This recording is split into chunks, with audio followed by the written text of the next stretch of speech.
I have a lot to say about this particular topic. I've been saying a lot of things about this particular topic for the last year and a half, and have been working on it with a few of my doctoral students and other faculty at other universities.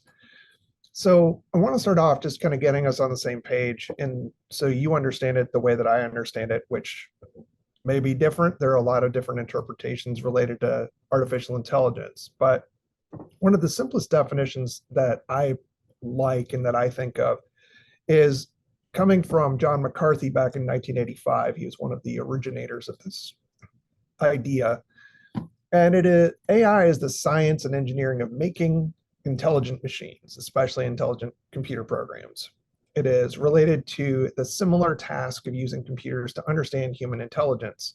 But AI does not have to confine itself to methods that are biologically observable. Now, part of the reason that I like this is I was 11 years old when he defined this, and I was programming on the Apple II Plus back then, and I was making video games, rip-offs of arcade games way back when. And I thought what I was doing was the most complicated and brilliant, amazing thing that has ever existed. But it was not what he is describing as artificial intelligence. More recently, we talk about machine learning. And under the auspices of artificial intelligence, Arthur Samuel was credited with coming up with the concept of machine learning way back when Robert Neely lost a game of checkers to a computer back in the 1950s.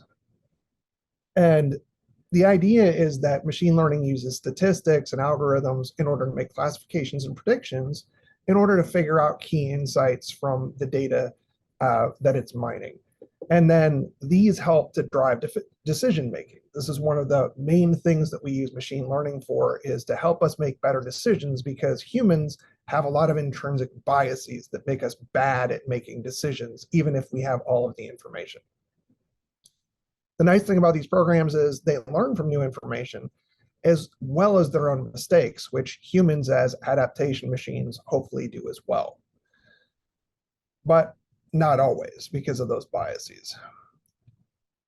So how does it work? There's a decision process with machine learning. Machine learning algorithms are used to make predictions and classify the data. It can be labeled or unlabeled, and then it looks for patterns. Now, for those of you that are my students who have taken qualitative research with me, that's not different than what we do when we're doing research with qualitative. We are looking for patterns in what people have to say about a particular phenomenon. That's what these machine learning algorithms are trying to do as well, usually within a qualitative context that we provide to it. Often there are errors that force the machine learning to try to make its accuracy better. It'll ask if this is the right answer. And if we say, no, that's not what I'm looking for, try this instead, it helps it to understand that it made an error and it needs to do better. The end goal is to optimize the model as much as it possibly can, trying to get better and better and better fit within the frameworks that we've provided to it. But hopefully it has been provided by a human being in that space. However, there are two different ways that we do this with AI. We can have a human intervention one where there's edit, coding, and discovery, where we say, here's our frame. I only want you to work in this space. And it is optimized with supervision. It'll say, hey, this is what I found. Is this what you want? What is the next thing that you might ask me to do? I use one called godmode.ai or godmode.space. And each step in there, it will ask me, is this correct? Do you want me to proceed to the next thing that I intend to do? Is this you as a human, what you want? This is different than what a lot of people think of with AI, which is it's autonomous. There's no human intervention. We put it in and it will just keep running and self-optimize as much as possible, looking for discoveries without necessarily having a human in there, which is usually what people are more concerned about, is when we just hand things over to the machine rather than having it supervised. That's what I'm more concerned about personally. So what everybody has been very excited about for about the last year has been ChatGPT and AutoGPT. So ChatGPT is more supervised, AutoGPT is the more unsupervised. However, most of them are still primarily relying on Boolean searches like Google or Bing and pulling all of the data out of the cloud and then organizing the results for you. That's one of the great things about this is you don't have to come up with classification scheme. You don't have to do all of the hard work of figuring this out. It organizes it often with logical templates. That's why when you use ChatGPT or Bard, you'll see effectively the same framework of results each time, which is pretty nice. You know what to expect. And it will keep running as long as you keep putting inputs into it, and you can make it get more and more narrow in its results so that you eventually get to what you're looking for, which is helpful because I know that I've been using Google and lots of other search engines for many, many years. And sometimes I'm just not getting what I look for because I'm not asking the right question. I'm not inputting the right thing. Whereas this is helpful because it'll keep looking for it and keep asking you if this is it until eventually you're on the same page. Now, this appearance of intelligence is one of the concerns for a lot of people because the qualitative frameworks, it's responding to you in the way that we want a human to. And so it gives that appearance of being intelligent, whereas it may not really classify as intelligent if we were to look at it from the broader perspectives of philosophy. But they're good at aggregating, classifying information, which, many of us are researchers. And that's what a lot of researchers are very good at, is classifying, aggregating, and interpreting the information that they bring in, which is one of the nice things about these.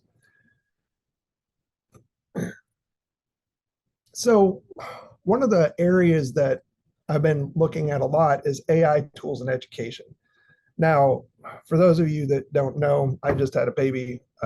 He turned 1 month old last Thursday on Thanksgiving. And once upon a time, I built educational games. That was my primary focus. And when I built my original games, I did not have children. And so I just did what I thought was best, what I thought was going to be cool for kids. I didn't ask kids. I just made stuff because I thought, I was a middle school teacher. I know what's hip. I hadn't been a middle school teacher in 5 years. I didn't know anything. And then I had kids and I was like, oh, I'm doing a bunch of really unethical stuff because I'm not asking them what they need or want. And that's when I got into the area of ethics in design, especially with complex things like video games. Well, AI is a whole order of magnitude more complex than any of the conditional logic games I was building in Active Worlds in 2005. So one of the things we have to think about is what are the benefits of AI integration in, say, higher education? Well, my other PhD is in logistics and operations management. So there we care about efficiency and productivity. We want students to learn faster and more efficiently, more effectively. We want them to be more engaged. We want better student learning outcomes. That's the promise of AI integration into a lot of these products. We want increased accessibility and equity. I know I have to do a lot of accessibility stuff on courses and it takes me forever. If an AI can do this very complex task for me, I would prefer that. It takes too long. And then one of the nice things, hopefully for administrators, is you get better decision making based on data-driven insights so that you can figure out where you need to put resources. A lot of the time, that's kind of opaque. This can help you dig into it when you have really large data sets that you're trying to figure out. What should I do? Now, some of the drawbacks, there's ethics and privacy concerns. A lot of these large tech companies are pulling student data and not really explaining what they're doing with it. Computerized decision making can have its own biases because these are built on qualitative frameworks. I spent several days with corporate heads of artificial intelligence companies in DC at an NSF conference several years ago. one of the biggest things that they told me is we have all of the math people we can stand. We don't need more math people for AI. We need qualitative people. We need people who can build the frameworks so that the AIs can understand, so that they have a way of coming to generate these things. We can use the AI itself to do the math. So we don't need as many of those people, but we need people who can build out qualitative frameworks. But again, with qualitative frameworks, there's bias. And that bias can harm students. It can harm faculty. It can harm staff if there are biases built into that decision-making framework. There's also issues of risk with reinforcing and amplifying these biases and inequalities. When I built educational games many years ago, we made the mistake of putting in some information that was wrong. We had somebody that we had brought in that was a teacher who she introduced some information that taught bad mental models to kids, and these were fourth graders. It took the teacher in that class 6 months after that, after they were taught the wrong thing, using physical manipulatives in the classroom to reteach the concepts to undo the badness that we had done. That's an issue that we have to worry about in this space. A lot of AI tools that do things like track people while they're taking tests, there's a lot of bias against people with, say, darker skin, where it's possible that they might not see the person looking at the screen and it'll tell them that they're cheating and cut off the test. My own spouse is slightly dark skinned. She actually took math classes here at UNT, and she sneezed once, looking away briefly to blow her nose. It told her it was cheating and cut her off. So there's a lot of potential issues with a lot of these tools. But there's also this big issue that everybody worries about, which is trust, the lack of transparency and accountability in a lot of the AI systems. Now, I have a business degree. Do you know one of the biggest challenges of business doing research? Does anybody want to tell us what they're doing in businesses? No, not ever.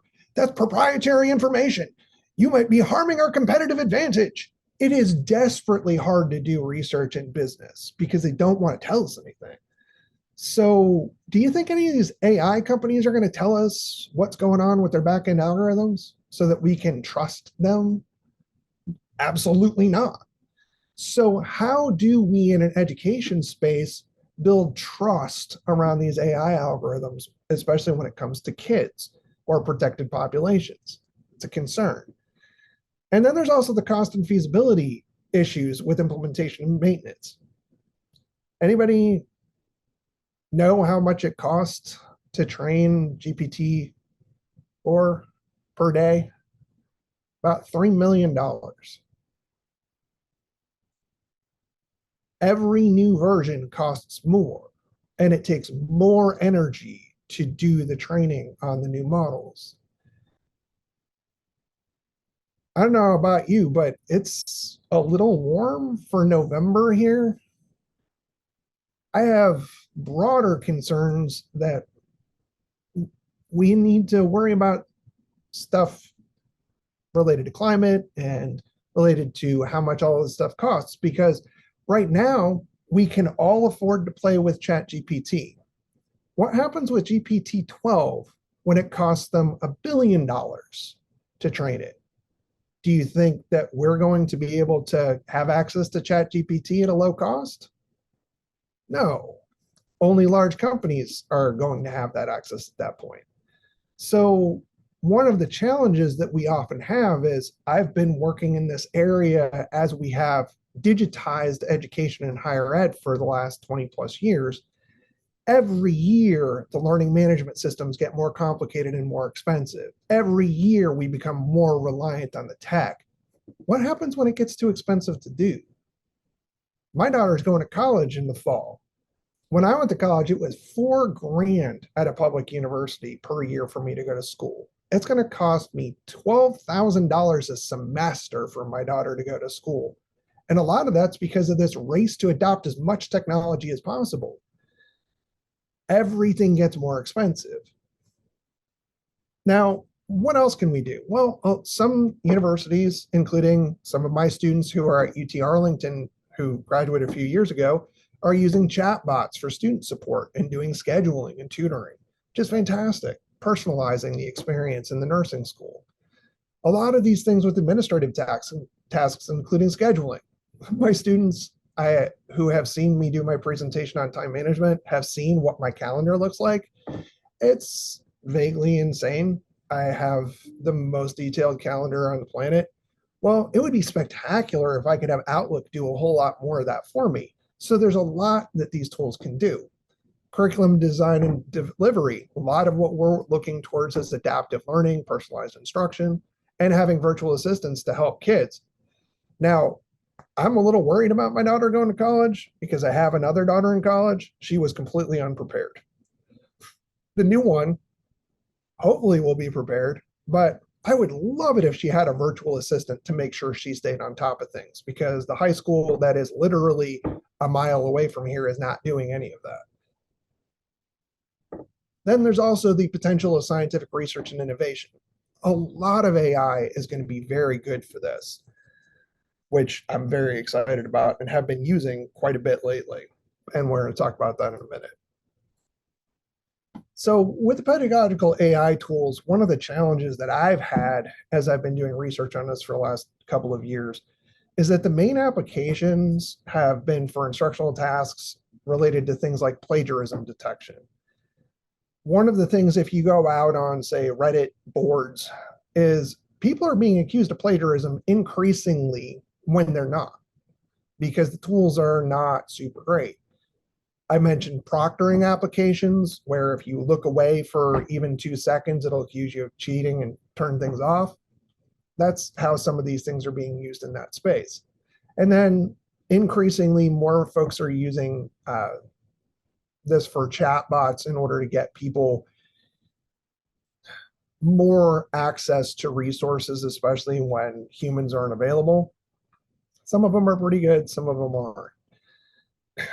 One of the challenges at many institutions, and we did a research study on this last year, is a lot of faculty, students, and administrators don't even know what AI is being used at their own institutions. They don't know what products contain artificial intelligence. They don't know what potential biases might be included in those spaces. So that lack of transparency becomes a pretty big ethical problem for institutions, because we don't know how we're being treated as people who work here, and our students don't know how they're being treated in relation to the AI algorithms built into a lot of these systems.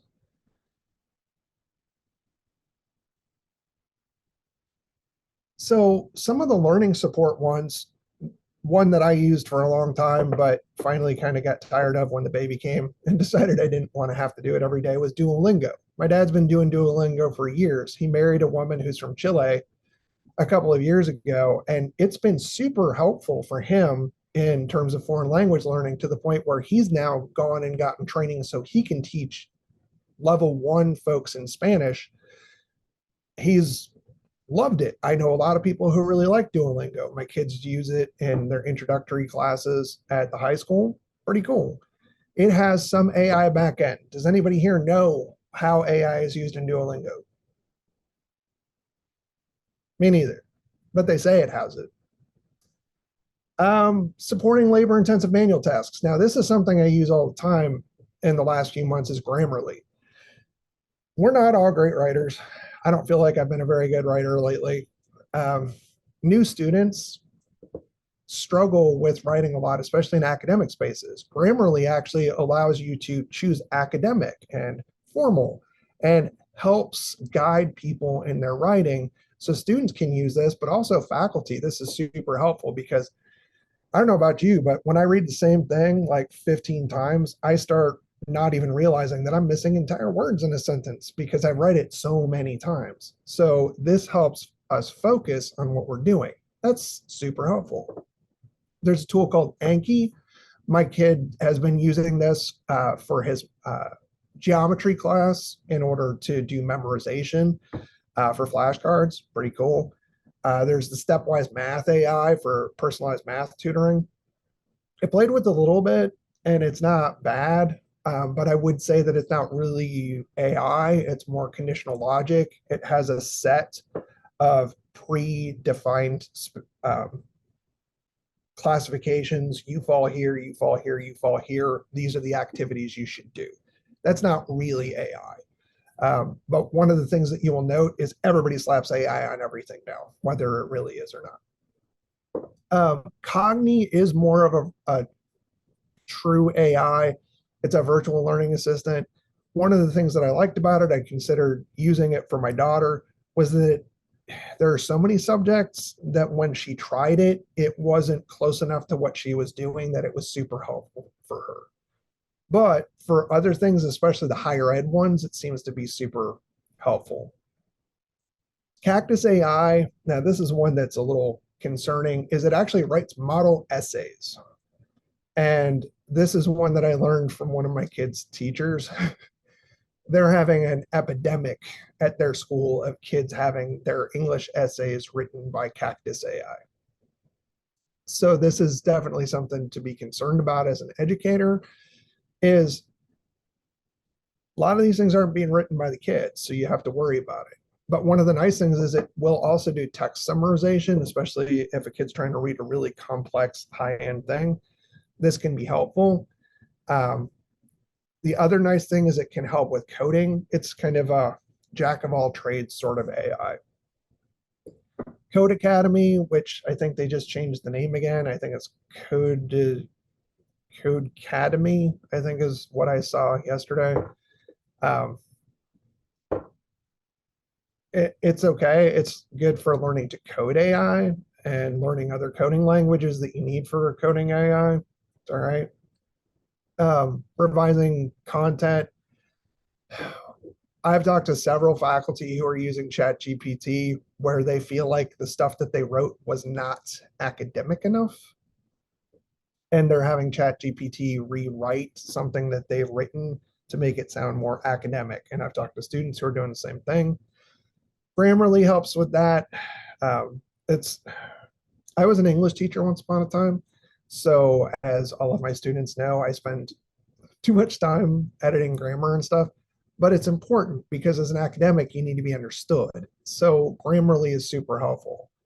And then there's this paraphrasing tool, which a lot of my students have told me that they're using lately called Quillbot. It will rewrite a thing and paraphrase something for you so that you don't have to do it. This one's a little concerning because I've seen a couple things where I'm like, hey, that looks like something I wrote. And somebody actually pulled it out of my article and just had it Quillbot paraphrase something I wrote. That was a little weird. But this is something to keep an eye out for. But it does have the benefit of potentially helping improve your vocabulary, because if you see how it's rewriting it, then you understand potentially how your vocabulary should improve. So those are some learning support tools that I have played with a lot and seem to be helpful. I used Code Academy with my own kids over the last several years in order to help teach them some coding languages, Python and C++. Now, some of these you may be familiar with in design. I've used these a lot. DALL-E, Adobe Firefly for creating artwork. I've used these to build out for educational spy game I built for an 85-year-old faculty member a couple of years ago at another university. And I had to do it quick, and this was quick. One of the nice things, I have a lot of old photographs that don't look very good anymore. My dad took a lot of pictures on the old Minolta back in Saudi Arabia, Egypt back in the 70s and 80s. They look like trash. I've used this AI upscaler to improve stock photos, but also my own photos. So that's not a bad tool. I use Bing Image Creator a lot when I'm just trying to build stuff quickly, and you just tell it what you want. It works like DALL-E, and it'll give you a little image. You're going to see some of those later. Now, this other tool, for those of you that are students or even faculty who just need to generate a new web page for yourself or a portfolio, Card.co has been spectacular. Um, I'm actually going to share with you later two websites that I built. Neither took me more than 45 minutes to build and just super, super quick. You can build out your portfolio in no time and they look good.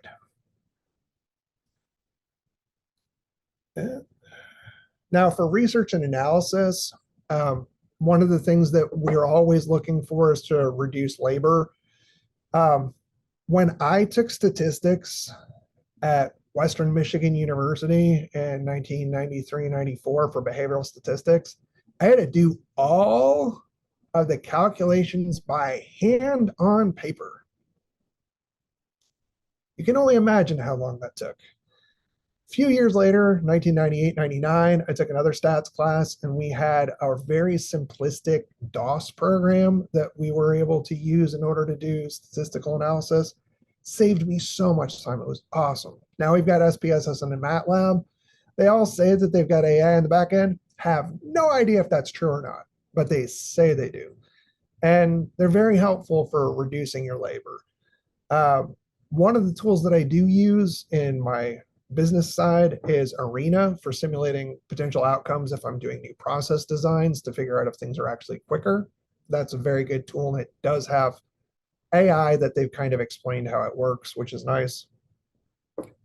Godmode.space, if you like ChatGPT, Godmode.space I love because it will actually ask me if it should proceed to the next step. I know what it's doing. It tells me and it provides me with the logic behind why it's making the choices that it makes. It's not simply providing me an outcome. It says, I found this, and this is what I think we should do, and this is why I think we should do it. Should I proceed? I would love it if all AI did that. Yes, it would take a lot longer, but at least I would have some semblance of control over it and know where things are coming from. So this is one that I definitely recommend you play with. ResearchRabbit.ai. This was another one. I'm not sure how AI is being used other than maybe in the algorithm in the back end to do searches. I've been using this a lot for organizing and locating new articles related to topics. Definitely recommend playing with that. Elicit.org is one that I now pay for because I like it enough. I can take all of those PDFs that have been sitting in a folder forever that I don't have time to get to, dump it into Elicit, and it will summarize what the findings of all those articles are. A lot of them I don't want to read because they're not really relevant to what I'm looking for. This lets me pick those out without having to go through the many, many hours of reading all of those articles. And then I get to the end and like, this wasn't relevant. I just spent 45 minutes reading that. Awesome. This is a great tool for that. Wolfram Alpha, I got to meet Stephen Wolfram many years ago, and I am sure it's using AI. We will never know. He's a very secretive sort of person. But a lot of the tools with Wolfram Alpha, if you're looking for high level advanced statistical analysis, this is a pretty great tool. And the other thing, I don't know about y'all, but I can't remember what stats I'm supposed to do when. I'm always going and pulling out the old textbooks to make sure that I'm using the right one. You can just use ChatGPT. Say, hey, this is what I want to do. And this is the outcome that I'm looking for. And it'll tell you. And then I usually cross-check it against Bard. I'll cross-check it against Bing just to see if they all agree.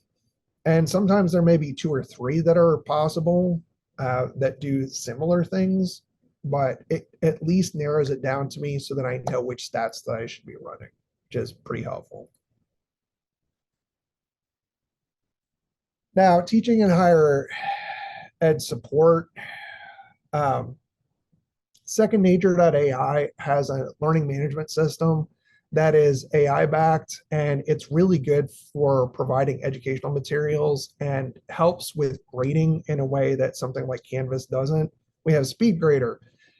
What does SpeedGrader do for us? Does it make your grading faster? No, because I download it and I edit everything and then I put it back up so that my students can see stuff. So that's not really AI. This one actually will provide explanations and everything for basic stuff for students, not necessarily the highest level stuff, but it does simplify the task of grading in some instances for students. So that's helpful. PackBack, I believe UNT has access to. This is a discussion support tool. I know we all absolutely love going in and putting comments on every single thing that people put in discussion forums. It's always one of my favorite things. This actually helps guide discussion and provides feedback and information in there, from what I understand. I haven't played with it, but I know there's a couple of articles that are out there that you might explore. Newton and Carnegie Learning provide some personalized learning stuff. I had trouble figuring out exactly what they did. It was a little opaque, but you might explore those and see if you can find any more information. Most of these, I tried to see if there were any research articles behind their use in education, and a lot of them were anecdotal pieces or quotes from satisfied users. That is a little concerning, but I definitely recommend you look into it. Cogni has a nice course and content development integration that you can play with. But again, you have to pay for them, and I don't know that we will be able to use that. Turnitin and Authenticate. Supposedly it's an AI based detector, but I'm seeing increasingly students being accused of plagiarism when in fact they wrote the whole thing themselves. There's only so many different ways you can write the same thing about Aristotle. So that's my concern there. That's a thing my wife is grading. Gradescope helps with paper-based exams. Supposedly you can just put them in and it gives grades.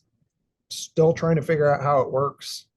And then Ivy.ai is a chatbot creator for advising. Now, this one I can say that I do know a couple people that have used it at other universities, and they're very happy with it. So if you're looking for a chatbot for advising, that may be helpful. Now, one of the things that I've been working with a couple other universities on is help with admissions decisions. Now, and I don't know about you, but I can't imagine having to figure out which 6,000 students to admit every year. That's a lot of work. So how do I evaluate my student applications? Well, I did a little test and I had ChatGPT give me feedback on my prompt. I have 179 applicants for 5 open undergrad seats. Most of the letters that I've gotten from them are similar. I need to fill them in the next 2 weeks, but only have a few hours to do this.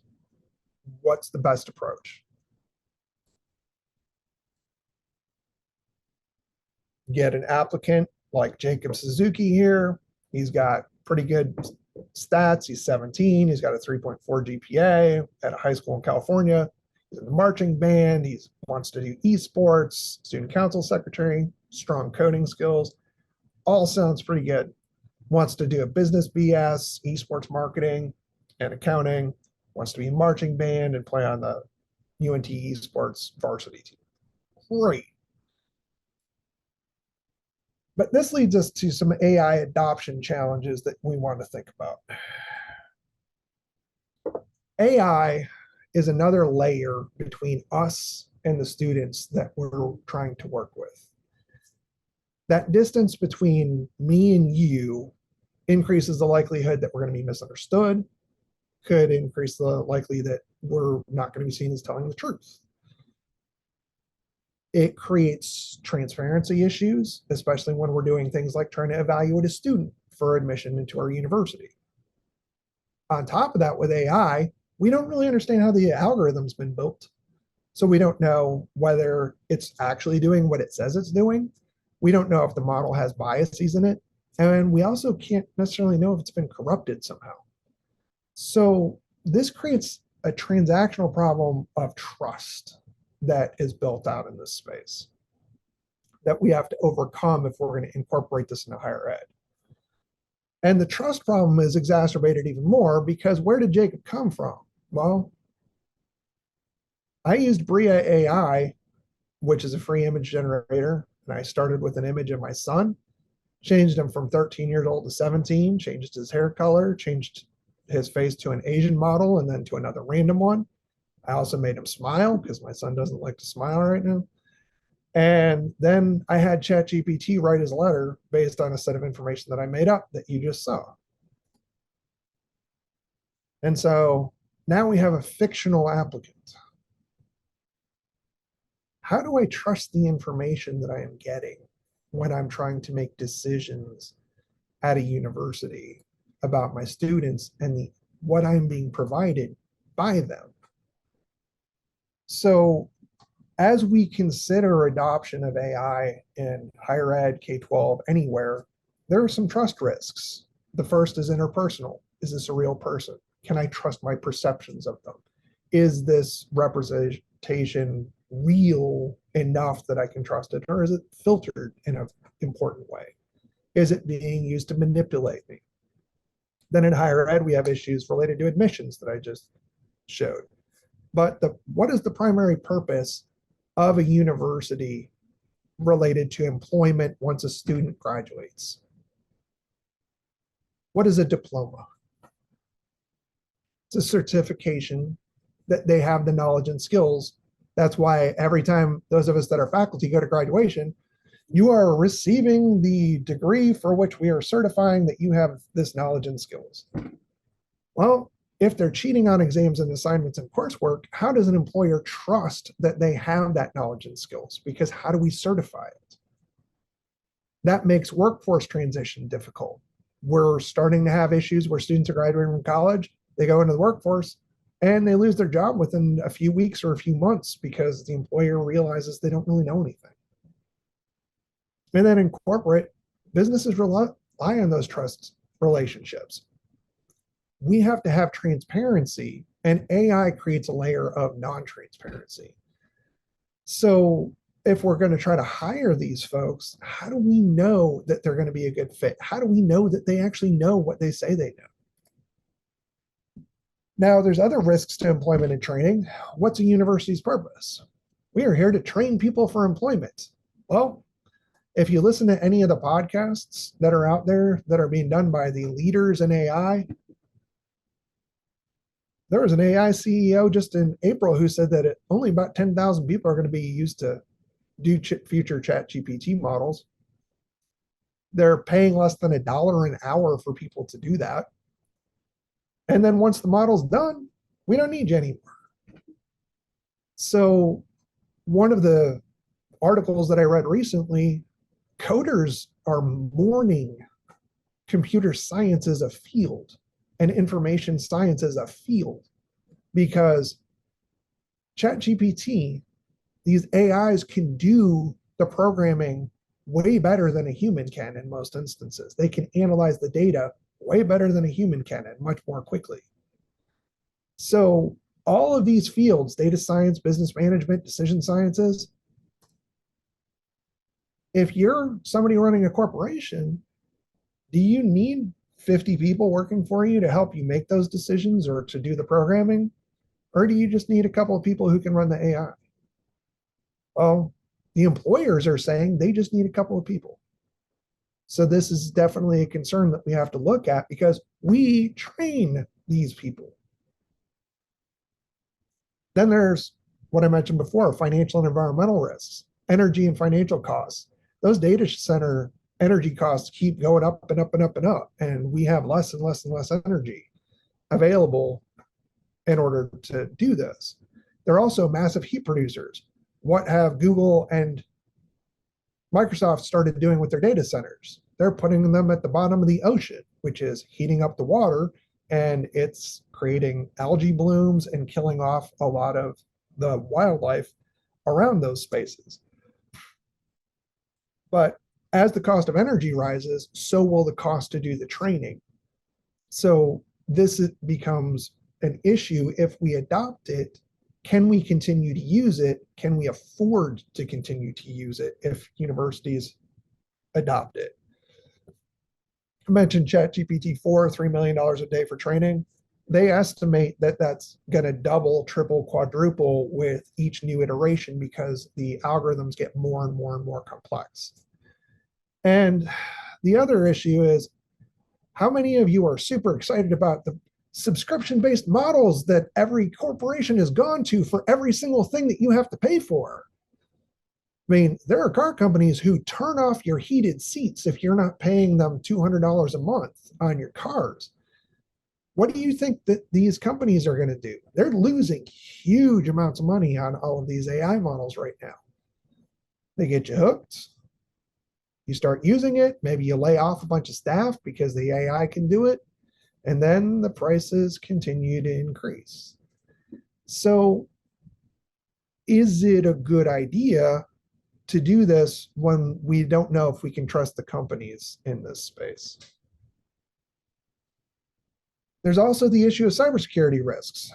I know not that long ago, we had a large number of internet sources go off completely, and everybody's like, Russia did it. It's because of the Ukraine war. Russia did it. Do you know who actually did it? They figured out last week. 3 teenage boys who learned how to do it by using ChatGPT prompts.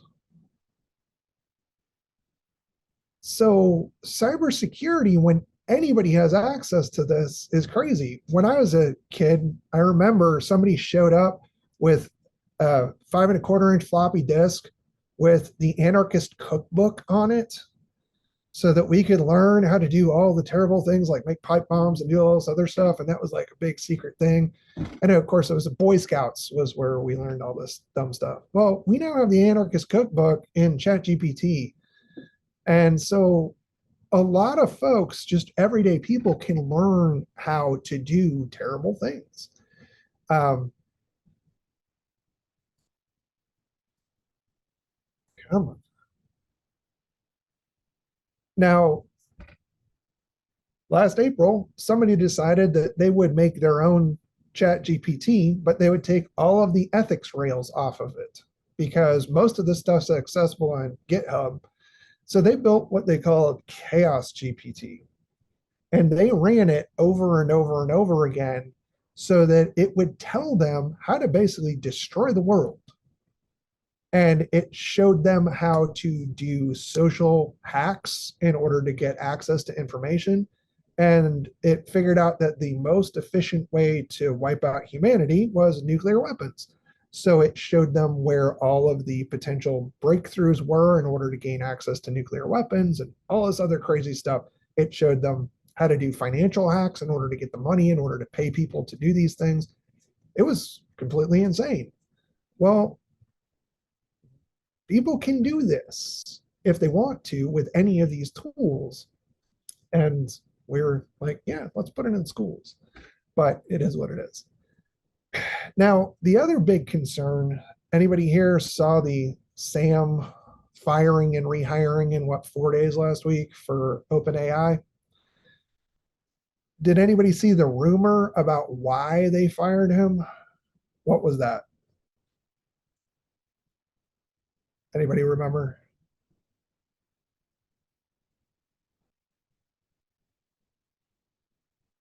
I'll just say it. There was a claim that there was an artificial generalized intelligence built that they were testing because they believe that Sam is unethical and he wanted to build it because he's the business guy. Well, this guy, Ben Goertzel, who I heard another podcast about not long ago, he believes we're going to have a super intelligent AGI within the next 10 years. Well, why are these ethicists so concerned? Well, I'm a comic book geek. I have about 15,000 comics, and there are these robots called the Sentinels that have been around since the 70s, whose job is to wipe out the mutants who are the heroes there. Well, what the Sentinels figured out was that the best thing that they could do was take away human will and make all of the decisions for them. Well, that's the same concern that we have about artificial generalized intelligence. If we hand over the decision making, because humans are notoriously not great at making decisions, they're just going to make all our decisions for us. No more free will. So this is one of those fun things that we just can think about. May not happen, but it's a thing I worry about. But again, I am also, as somebody who took marketing classes, somebody who's like, some of this is probably garbage. Uh, Second Life is something that I built a lot of my early games in. I got a free pass to it back in 2002 at the Game Developers Conference. I still have this business week. Everybody was going to be a millionaire selling virtual real estate back in 2003, 2004, 2005. A lot of the AI stuff is just marketing hype, but it doesn't mean we shouldn't be concerned about it. But at the same time, how much of it is real AI and how much of it is just simple conditional logic, it's a thing we definitely need to look into. And some of the AI is just not great. Take a look at that image that was produced for Daniel Feldman when he asked for the ingredients to bake a cake. See anything maybe off there? I think my favorite is fear. Having just made multiple pies and cakes in the last week myself, fear was definitely there, but I don't know that it needed to be in the ingredient list. But it has a ways to go, but it's going to get there pretty quickly. Now, the other place that I've been working on a lot is policy and use principles, trying to build this out. US Department of Education has generated several. Their first recommendation is include humans in the loop. All AI models should have a shared model for and vision for education. We need to build using modern design principles, prioritize strengthening trust, inform and involve educators, focus research and development on enhancing trust and safety, and develop education-specific guardrails. Now, these are super broad. All of the principles that we've been analyzing for the last several months in an article that we're about to send out have been so broad, they're almost impossible to use as educators. So a couple of my colleagues and I have built something else, the Ethical Choices with Educational Technology for AI Decision-Making Framework. And it walks people through their idea, whether it's feasible to implement the idea and whether it's ethical to implement the idea. So in the idea lane, when we come to that explainable, transparent, and trustworthy, the first thing we ask is, does the company explain and provide evidence about how the AI technology supports teaching and or learning? This is a big reach. I've been having arguments with computer scientists in Europe about this. They don't want me to include this. They don't think they should be responsible for this, which I thought was interesting. And then in terms of educationally useful and effective, if you're an instructor, can you determine and explain how it helps you reach learning goals? Or is it just something fun? Adaptable and fosters agency. Can you adapt it to your local environment? Do you have evidence that you can? Is it fair and equitable? Does it support all students who need to use it in a lesson? Is it usable and supportable? Is it easy enough for you to use that you can support students pedagogically or technically? Is it safe and reliable for use with your students? And then feasibly, are the activities supported by the AI completable in the amount of time? This is a huge issue that I ran into, is a lot of these things are so big that it takes like 3 hours to use it and you've got 45 minutes. You don't want to spend money on something like that. Is there training needed to use it? I've looked at a lot of these AIs. They don't talk anything about training. And then I find out later that once you contact them, then they tell you that it's $4,000 for training. So that's something to look into. And then will all the resources you need be available? Will all students have access to the AI technology? Is it easy enough to use that other human IT support's not needed? And can the AI tool be used securely within the institution systems? I used to run a high school's tech, and I had teachers bring me stuff that I'm like, oh, that'll be great. Somebody will have control over our servers within 45 minutes. Fantastic. Because they had no idea and it wasn't explained to them. And then ethically, is the AI technology supplier trustworthy? Not all of them are. Can learning be supported by this and then measured ethically? Some of these things, we don't even know how the data is being used. Does the AI tool support independent learning in this setting? Does the AI tool support learners with disabilities? This has been a huge problem. I had major institutions, K-12 school, have to rebuild all of their resources because their vendor refused to upgrade things so that it would be accessible. It cost them $7 million to update all of those over 4 years. It's crazy. And then, is it usable by all the learners? Usability is a huge issue in our field. A lot of stuff's not even tested before it's put out. And then the last thing that we always want them to think about is, will the AI technology do no harm to students? That's a big question to ask. But these are the questions that we want people to ask before they adopt an AI. So what's the future going to bring as I wrap up here? All forecasts are perfect. Some forecasts are useless, and all forecasts are wrong. This is the first thing I learned in logistics and supply chain. I don't know. The AI that I used this morning to generate this image didn't know. This is what it gave me as the future of AI in education. I don't know what that means. But in higher ed, we need to be prepared for AI. First tip that I have, use the humans for what humans are good at: creativity, dealing with abstractions. Use the machine for what it's best at: data collection, analysis, labor savings. Great. Split up that work. Second tip, look for evidence that the tool works before you adopt it. A lot of people just get stuff because it sounds good, but you have no evidence that it actually works. And the third is, don't force AI and other digital tools on people who aren't ready to accept them. As somebody who has been excited about technology for a very long time, who tried to get other people to use it as quickly as possible, I learned that was a bad idea. Other people will push back hard if they're not ready to accept them. But also be cautious with all this stuff. Demis Hassabis, the head of Google's DeepMind, just recently said, AI risk must be treated as seriously as the climate crisis. Of course, as somebody who does a lot of climate stuff, I don't know how seriously we're taking that, but we might want to take this pretty seriously. So I'm going to send this out with the recording. All the tools that I showed today, I've got links to all of those on a card.co website, and then the ethical choices of the ed tech framework. If you want to look at that, you'll have access to that as well. Bing decided to Dr. make Warren, me, yes, absolutely.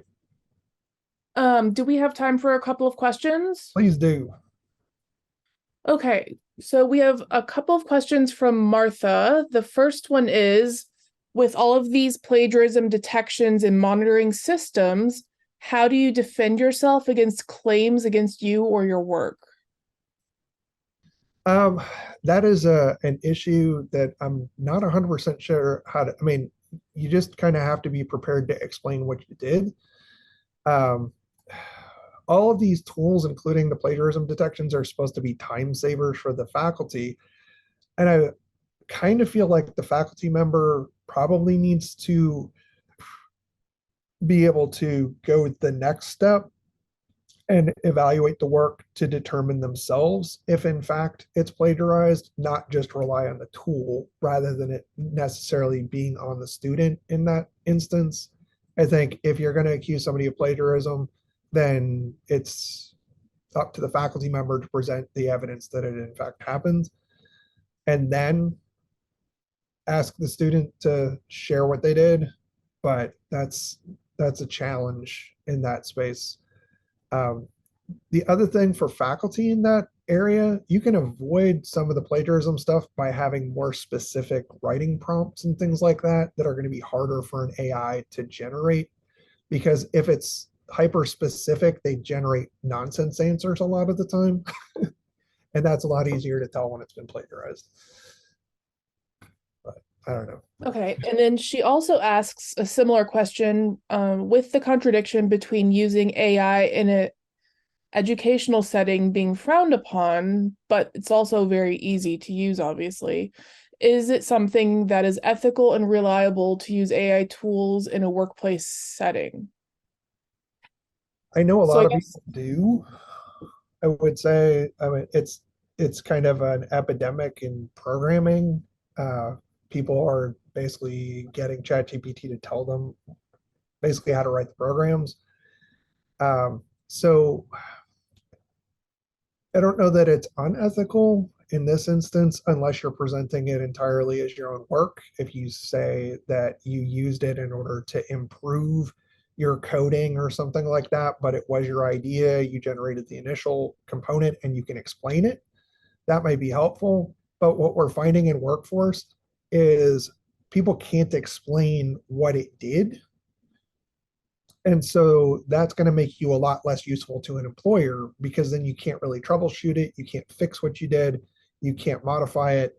So it creates problems for you from a practical standpoint if you're using it without understanding. Um, I don't know. That's probably the best answer I can give right now because a lot of companies use tech. Like there were people who thought when I started doing research that using SPSS was unethical. Using SAS was unethical.